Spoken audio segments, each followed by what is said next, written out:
Students, today we are starting with your exercise 3.4, which is basically based on the transformations, elementary transformations.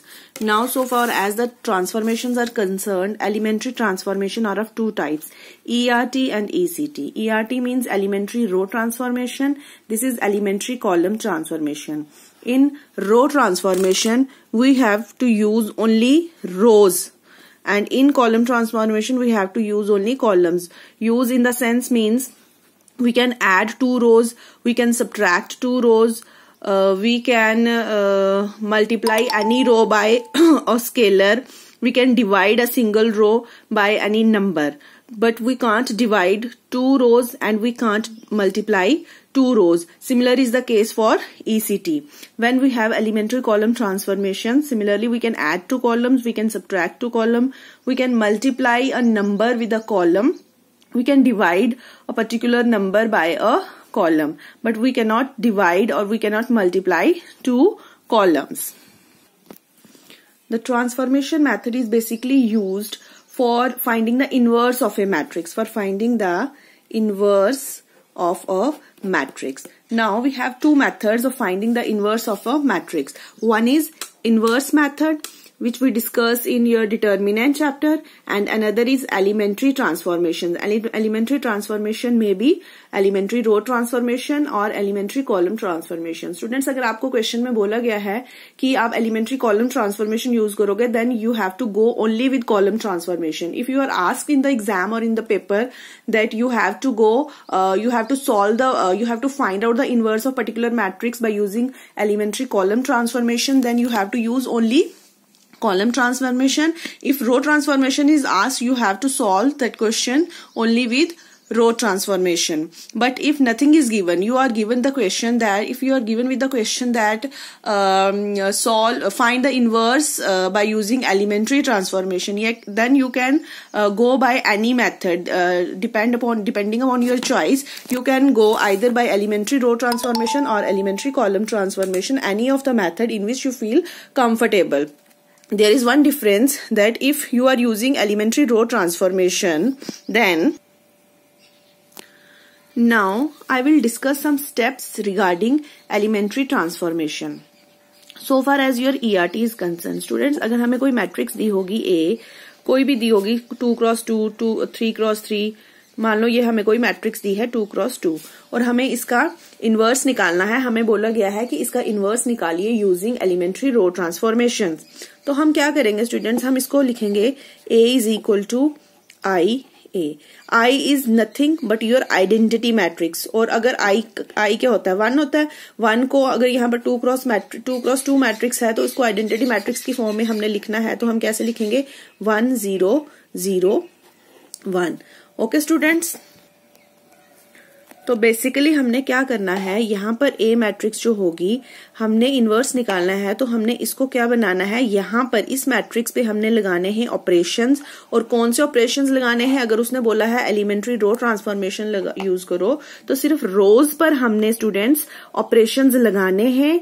और जो operation left hand side लगेगा वही operation same right hand side पे भी लगेगा. तो आपका जो रिजल्टेंट मैट्रिक्स आएगी स्टूडेंट्स, यहाँ पर हमारा मोटिव है, यहाँ पर हमने बनानी है आइडेंटिटी मैट्रिक्स. और जब यहाँ पर आपकी आइडेंटिटी मैट्रिक्स बनेगी तो ये वाली रिजल्टेंट मैट्रिक्स भी चेंज होके कुछ मैट्रिक्स बन गई होगी.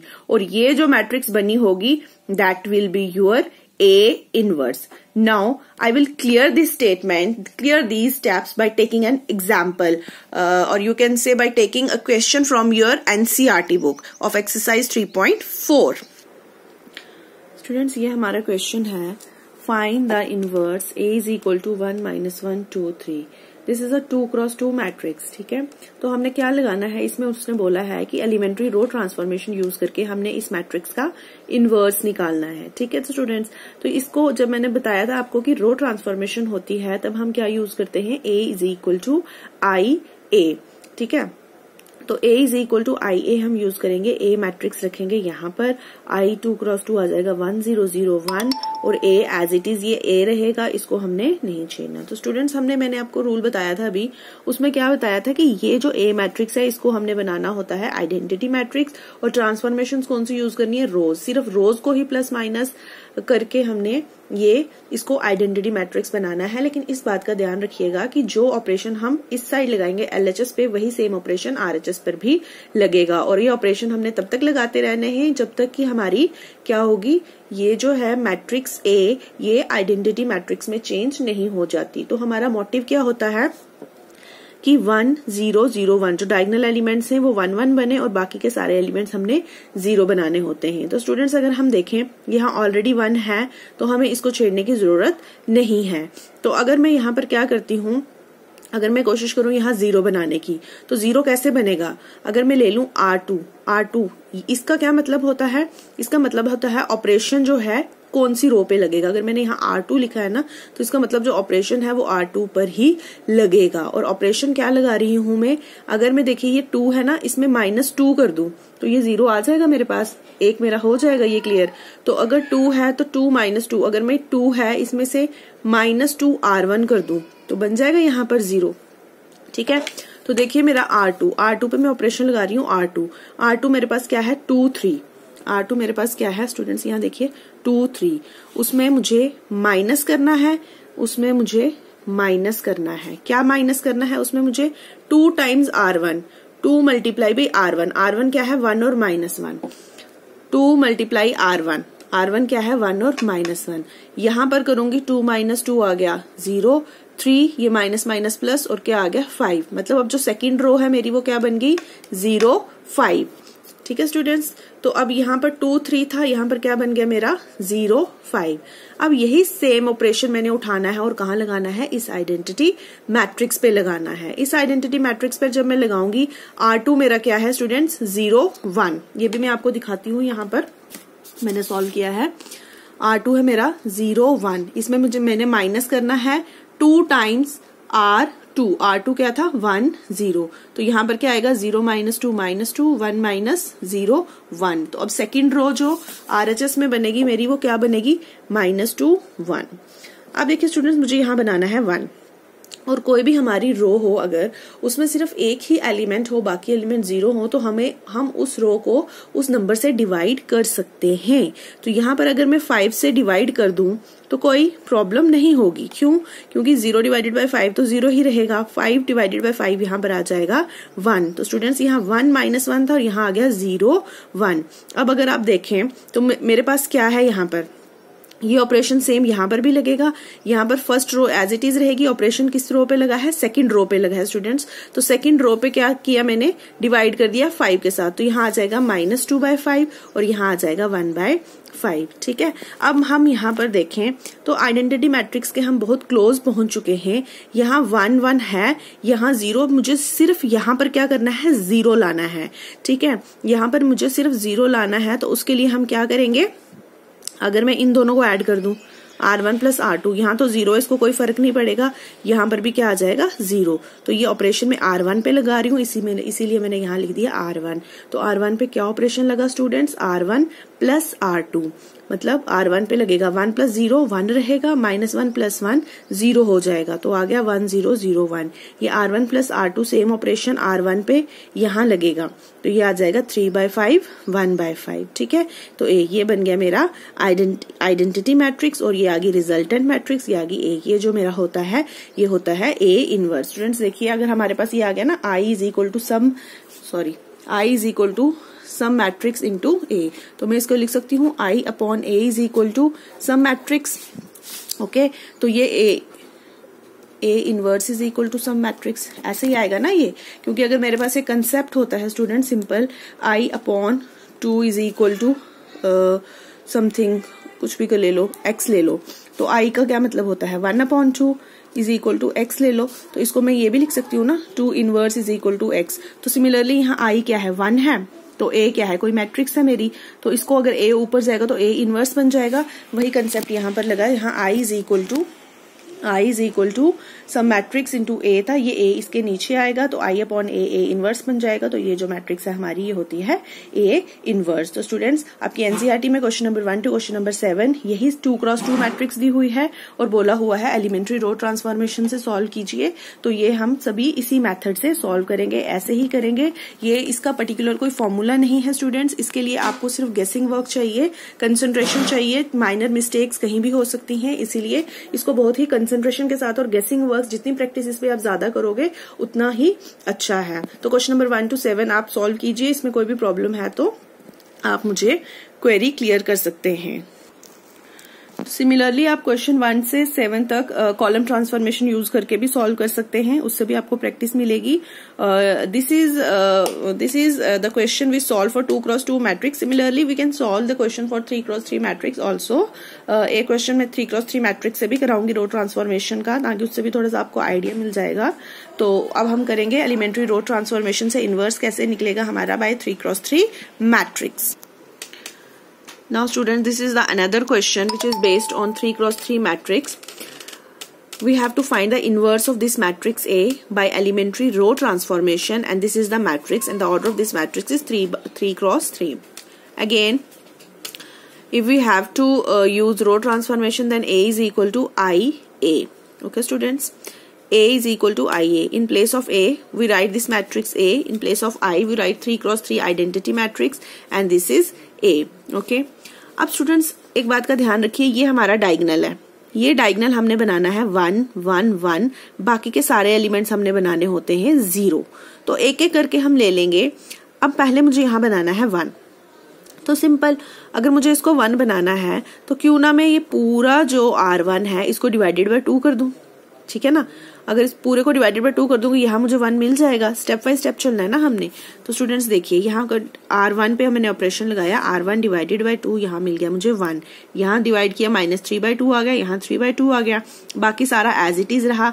सिमिलर सेम ऑपरेशन मेरा लग जाएगा RHS में, तो यहाँ 1 था, यहाँ आ जाएगा 1/2, 0/2 0, 0/2 0, बाकी एज इट इज रहा। अब अगला देखिए, अगर मुझे इसको 0 बनाना है, आपकी चॉइस है, आप किसी को भी पकड़ सकते हैं, ऐसा कुछ पर्टिकुलर रूल नहीं है कि इसके बाद इसी के जाना है। सिर्फ हमने इस बात का ध्यान रखना है कि हमने ऐसे ऑपरेशंस लगाने हैं, ऐसे रो ऑपरेशंस लगाने हैं ताकि हमारे डायगोनल एलिमेंट सारे 1 1 बने और जो अपर ट्रायंगुलर और लोअर ट्रायंगुलर हैं वो हमारे 0 बन जाएं। तो चुना, अगर मैं देखूं मैंने इसको 0 बनाना है, 0 कैसे बनेगा इसका, अगर मैं 2 टाइम्स इसमें से -2 कर दूं ना, तो -2 कैसे कर सकती हूँ, अगर ये 2 है, ये R1 था, यहाँ 1 था ना, अगर मैं इसको 2 के साथ मल्टीप्लाई कर दूं और इसमें से माइनस कर दूं तो ये 0 बन सकता है।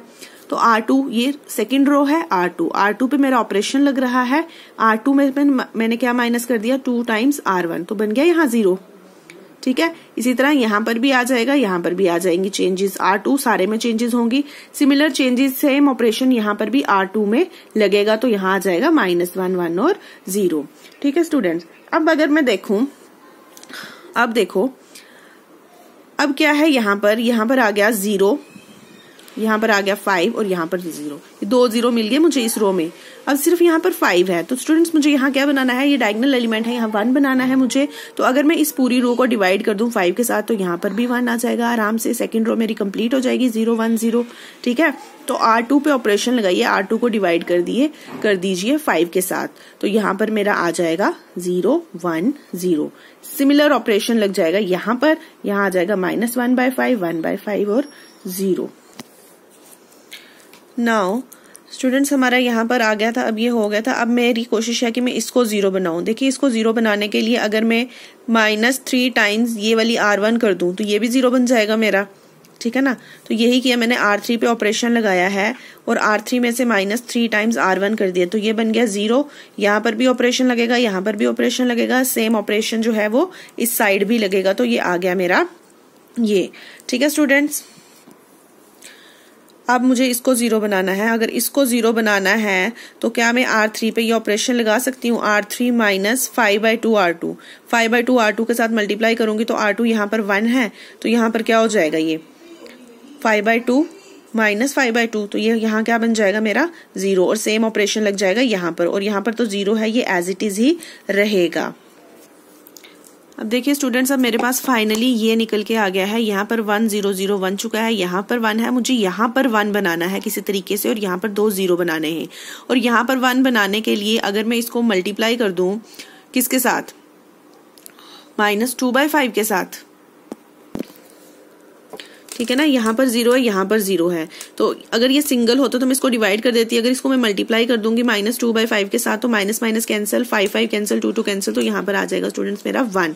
यहाँ पर मैं कर सकती हूँ डिवाइड, क्योंकि इन दोनों को कोई फर्क नहीं पड़ेगा, क्योंकि मैं इन दोनों को ऐड नहीं कर सकती। यहाँ पर 0 है, ना ही दोनों को माइनस कर सकती हूँ, मुझे यहाँ पर 1 नहीं मिलेगा। तो यहाँ पर 2 0 आ गए। यहाँ पर 1 बनाने के लिए क्या कर दूं, अगर मैं इसके रेसिप्रोकल के साथ इसको मल्टीप्लाई कर दूं स्टूडेंट्स, या डिवाइडेड बाय -5/2 कर दूं, ये कह लो, तो यहाँ पर मेरा आ जाएगा 1। ठीक है, यहाँ पर आ गया 1। सेम ऑपरेशन मेरा यहाँ पर भी लगेगा। अब देखिए स्टूडेंट्स, मेरे पास क्या क्या है, डायगोनल एलिमेंट सारे 1 आ चुके हैं, लोअर ट्रायंगुलर 1 आ चुका, लोअर ट्रायंगुलर मेरा 0 0 0 आ चुका है।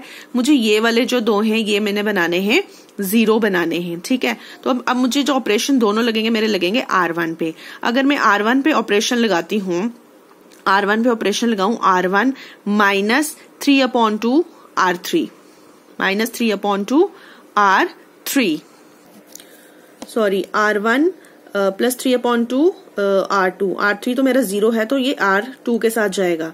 तो यहाँ पर क्या हो जाएगा, ये -3/2 है, इसको मल्टीप्लाई करूंगी तो ये क्या आ जाएगा, +3/2, तो -3/2 + 3/2 गेट कैंसिल, तो यहाँ पर मेरा आ जाएगा 0। सेम ऑपरेशन स्टूडेंट्स लगेगा हमारा RHS पे। अब मेरे पास क्या बचा, ऑलमोस्ट मेरा सारा आ चुका है, मेरे पास सिर्फ क्या बचता है, ये बचा है। यहाँ पर मुझे किसी तरीके से क्या लाना है, 0 लाना है। तो ये R1 पे ही ऑपरेशन लगेगा, ऑब्वियसली R1 पे ऑपरेशन लगेगा। अगर मैं R1 में से मैं क्या कर दूं, यहाँ पर 1 है तो मैं इसको यूटिलाइज कर सकती हूँ, इस रो को यूटिलाइज नहीं कर सकती हूँ, क्योंकि यहाँ पर 0 है, तो मैं इसको मल्टीप्लाई नहीं कर सकती हूँ। ठीक है, अगर मैं इसको मल्टीप्लाई करती हूँ यहाँ पर, तो यहाँ पर फिर से मेरा 1 आ जाएगा, और वैसे भी 2 रोज को हम मल्टीप्लाई नहीं कर सकते हैं। तो इसीलिए मैं क्या करती हूँ, इसको यूटिलाइज करती हूँ, इसको मैं मल्टीप्लाई कर लेती हूँ -3/2 के साथ। तो ये रो जो है ये तो 0 0 है, इसको तो कोई फर्क पड़ेगा नहीं, यहाँ आ जाएगा -3/2, और जब ये +3/2 और -3/2 जाएगा तो ये भी क्या बन जाएगा स्टूडेंट्स, मेरा 0 बन जाएगा। और सेम ऑपरेशन जो है यहाँ पर भी RHS में भी लगेगा। तो ये मेरा आ गया 1 0 0 0 1 0 0 0 1। This is nothing but your identity matrix. Now this is the resultant matrix which is your inverse. So A inverse is equal to -2/5 0 3/5 -1/5 1/5 0 2/5 1/5 -2/5। Students, एक और इम्पॉर्टेंट चीज मैं आपको यहाँ बता देती हूँ कि अगर आपको कभी डाउट लगे कि मेरा जो A इनवर्स आया है वो करेक्ट है या नहीं, अगर आप इसको चेक करना चाहें तो आप कर सकते हैं A × A inverse is equal to I। A को लीजिएगा और A इनवर्स को लीजिएगा, दोनों की मल्टीप्लीकेशन कीजिएगा। अगर जो रिजल्ट है वो आइडेंटिटी मैट्रिक्स आता है तो इट मीन्स जो आपने क्वेश्चन निकाला है, क्वेश्चन का जो सोल्यूशन निकाला है, जो इनवर्स निकाला है वो बिल्कुल करेक्ट है, बिल्कुल ठीक है, तो आपका डाउट क्लियर हो जाएगा। तो क्वेश्चन में भी, अगर एग्जाम में भी आपसे ये पूछा जाता है कि find the inverse and check, तो अगर चेक के लिए आता है तो जो A इनवर्स निकला होगा और जो A होगा, A × A इनवर्स आप करेंगे तो वो आइडेंटिटी मैट्रिक्स के बराबर आना चाहिए। It means your question is correct. Now student, one more important question of this exercise is show that A is equal to, ये 2x2 मैट्रिक्स है, 3x3 भी हो सकती है student. show that A is equal to 5 3 -1 -2 satisfy the equation A square -3A -7I is equal to 0 and hence find A inverse। यहाँ पर A inverse निकालना है और यहाँ पर उसने बोला है इनवर्स निकालना है आपने, लेकिन आपको ट्रांसफॉर्मेशंस के लिए नहीं बोला गया है कि ट्रांसफॉर्मेशन ही पर्टिकुलरली आपने यूज करनी है। और उसने बोला है कि ये इक्वेशन दी है, बताओ ये इक्वेशन सेटिस्फाई होती है, मतलब LHS is equal to RHS होता है। RHS यहाँ पर स्टूडेंट्स हमें गिवन है 0, तो इसका मतलब है हमने इसको सॉल्व करना है। अगर मेरा आंसर 0 आता है तो ये सेटिस्फाई होगी। अगर इसने लिखा है शो दैट A सेटिस्फाई करता है, इट मींस ये सेटिस्फाई हो रहा है और मुझे शो करना है। उसके लिए मैं ये पहले जितनी भी टर्म्स हैं ये सारी निकाल लूंगी। तो स्टूडेंट A गिवन है मुझे, तो A स्क्वायर में निकाल सकती हूँ। A स्क्वायर निकालने का क्या तरीका होता है, A × A A × A दोनों को मल्टीप्लाई करेंगे, यहाँ की रोज यहाँ का कॉलम, 5 5 25, ठीक है ना, फिर +3 × -1 -3, ओके, फिर 5 सेकेंड रो के साथ 5 3 15 3 2 6, ओके। इसी तरह ये जाएगा तो ये हमारा आंसर आ जाएगा यहाँ पर 22 9 -3 1। ये मल्टीप्लीकेशन आपको मैंने आई थिंक 3.3 में क्लियर किया था, तो वहां से आपको प्रैक्टिस करनी है। अब यहाँ अगर 7i लेना है तो 7i मतलब 7 into identity matrix. Identity matrix यहाँ पर मेरी 2x2 है स्टूडेंट्स, तो यहाँ पर 2x2 मैट्रिक्स क्या आ जाएगी 1 0 0 1, और 7 स्केलर है, ये अंदर हो जाएगा मल्टीप्लाई, तो आ जाएगा 7 0 0 7। ये आ गया 7i का आंसर। अब सिमिलरली 3a का क्या मतलब हो गया 3 और ये a 3 अंदर मल्टीप्लाई हो जाएगा 15 9 माइनस 3 माइनस 6। अब मेरे पास ये इक्वेशन है students a square minus 3a minus 7i, इन सब में वैल्यूज डालूंगी a square minus 3a minus 7i जो कि मैंने अभी निकाली है ऊपर। तो अब ये क्या है 2x2 matrix 2x2 matrix 2x2 matrix, और मैंने पहले ही बोला था एडिशन और सब्ट्रैक्शन की 2 मैट्रिक्स की तभी हो सकती है जब क्या हो दोनों सेम ऑर्डर की हो। ये भी 2x2 की है 2x2 की है 2x2 की है, तो एडिशन और सब्ट्रैक्शन पॉसिबल है। तो ये आ जाएगा 22 minus 15 minus 7, first element a11 फिर a22 9 minus 9 minus 0, a21 minus 3 plus 3 0 1 plus 6 plus 7 minus 7 sorry, तो ये आ जाएगा 0 0 0 0। इसका क्या मतलब हमें मिल गया a square minus 3a minus 7i is equal to 0। इसका मतलब जो इसने बोला था show that a is this, a is equal to this, satisfy the equation this, इतना मेरा पार्ट ओवर हो गया है। अब स्टूडेंट्स मुझे क्या निकालना है, फाइंड a इनवर्स बोला है उसने निकालने के लिए इसी इक्वेशन में से। तो देखिए ये इक्वेशन है, अगर मैं इस इक्वेशन के बोथ साइड डिवाइड कर दूं a के साथ तो ये क्या बन जाएगा a square upon a minus 3a upon a minus 7i upon a is equal to 0 upon a। a cancel हो जाएगा, a आ गया a कैंसिल, 3 अगर कांस्टेंट हो तो उसके साथ में i लिख सकती हूँ, आइडेंटिटी मैट्रिक्स अगेन 1 ही होता है उसका, तो ये 3 ही रहेगा, माइनस 7 ये नीचे a है इसको मैं लिख सकती हूँ a inverse is equal to 0। अब मुझे a इनवर्स निकालना है तो ये वाली टर्म को छोड़ के बाकी सारा मैं इधर ले गई, जब इधर ले गई माइनस a की वैल्यू लिख दी प्लस 3i की वैल्यू लिख दी, ये माइनस अंदर जाएगा, ये टर्म्स ऐसी हो जाएंगी, पॉजिटिव वाली नेगेटिव, नेगेटिव वाली पॉजिटिव, ये 3 अंदर जाएगा, ये आ जाएगा ऐसे। Again this is 2x2 matrix, 2x2 matrix addition is possible, तो minus 5 plus 3 minus 3 plus 0 1 plus 0 2 plus 3। तो स्टूडेंट्स ये आ जाएगी मेरी मैट्रिक्स, और यहाँ पर सिर्फ मुझे a इनवर्स ही चाहिए, तो जो 7 है वो माइनस 7 को इधर लाऊंगी, तो ये क्या हो जाएगा divide, minus 1 by 7 is equal to minus 2 minus 3 1 5। This is our a inverse. तो स्टूडेंट्स इनवर्स निकालने के 2 तरीके हैं, अगर एक तो एलिमेंट्री ट्रांसफॉर्मेशन आ जाएगी और दूसरा मेरा आ जाएगा अगर मुझे कोई इक्वेशन दी है इस तरह की और इक्वेशन यूज करके बोला है इनवर्स निकालो, तो ये हम ऐसे निकाल सकते हैं। ठीक है स्टूडेंट्स, अब एक्सरसाइज इसी के साथ एक्सरसाइज 3.4 आप सॉल्व कीजिए, और if there is any query then send message to me on my number.